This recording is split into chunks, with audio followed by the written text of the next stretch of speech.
JuJu Watkins scores 31 in another big win for the No. 4 USC Trojans.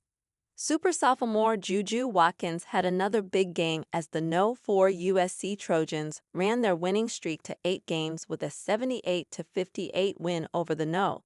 23 Michigan Wolverines. Watkins scored a game-high 31 points to go along with a game-high 7 assists, 5 rebounds, 3 steals, and a game-high 3 block shots. She committed just 1 turnover in 37 minutes on the floor. The Trojans took just a 3-point lead into the locker room at halftime, and the Wolverines took a 36-34 lead with 8:6 remaining in the third quarter. With 3:13 remaining in the quarter and USC up just 43-41, Watkins went to work getting to the free throw line. She finished the game 13 for 14 from the stripe, and a chunk of those came during a strong third quarter finish. Over those final 3 minutes, Watkins drilled 8 free throws to help give the Trojans a 57-47 lead going into the final quarter. The fourth quarter began with a huge run from USC forward Kiki Ariafin, who was limited to just 21 minutes due to foul trouble. But she still scored 18 points, and 8 of those came on a personal 8-0 run to start the fourth quarter as USC put the game away over the first 3 minutes of the frame. She scored 12 points in the quarter, and the Wolverines were never able to make a game of it as the Trojans continued to stretch their lead late. USC forward Raya Marshall chipped in with 15 points, 5 rebounds, 5 assists, and 3 steals. The Trojans struggled again from 3-point range, going just 4 for 14, but USC connected on 20 of 23 free throw attempts and shot 46.6% from the field. This marked USC's first ever Big Ten Conference home win as the Trojans moved to 2-0 in conference play following a road win at Oregon earlier this year.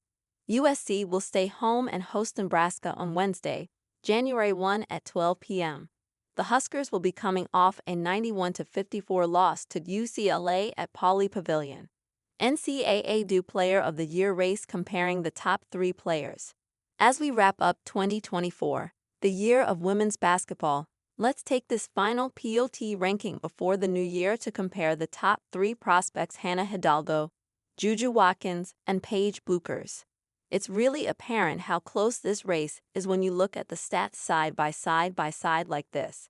While Hidalgo certainly takes most of the basic box score stats, with Watkins extremely close behind, and many Bueckers' advanced stats pop out. Hidalgo has the highest 3-point percentage, contributing to her high points per game stat, whereas Bueckers has the highest efficiency, posting the highest field goal percentage by a large margin.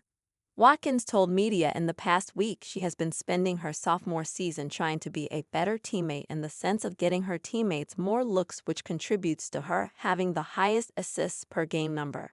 Advanced stats show the race is even closer. As we go deeper into advanced statistics, Watkins' usage rate jumps out. That number tracks the amount of time a player spends on the floor shooting, committing a turnover, or getting to the line. JuJu's defensive rating is also wild to look at, a stat that tracks how many points a player allows per 100 possessions when they are the sole defender. Yet, Bueckers has the highest offensive rating, a stat that tracks how many points a player scores per 100 possessions. Bueckers also has the highest points per possession number at 1.31 and an effective field goal percentage of 63.8%. That stat tracks a player's field goal percentage using an algorithm that accounts for the value of 3-point shot attempts. These numbers truly depict just how close the POT race is between these 3 incredible players. Of course, we are still early into the season. There is still conference play, tournaments, and the national championship tournament to account for. Voters will take these stats into account along with each player's team record, performance, and ranking to a degree. So much goes into winning Player of the Year other than just the hard statistics, but these are a great jumping-off point. Stats via herhoopstats.com. This article was originally published on fansided.com as NCAA Do Player of the Year race, comparing the top 3 players.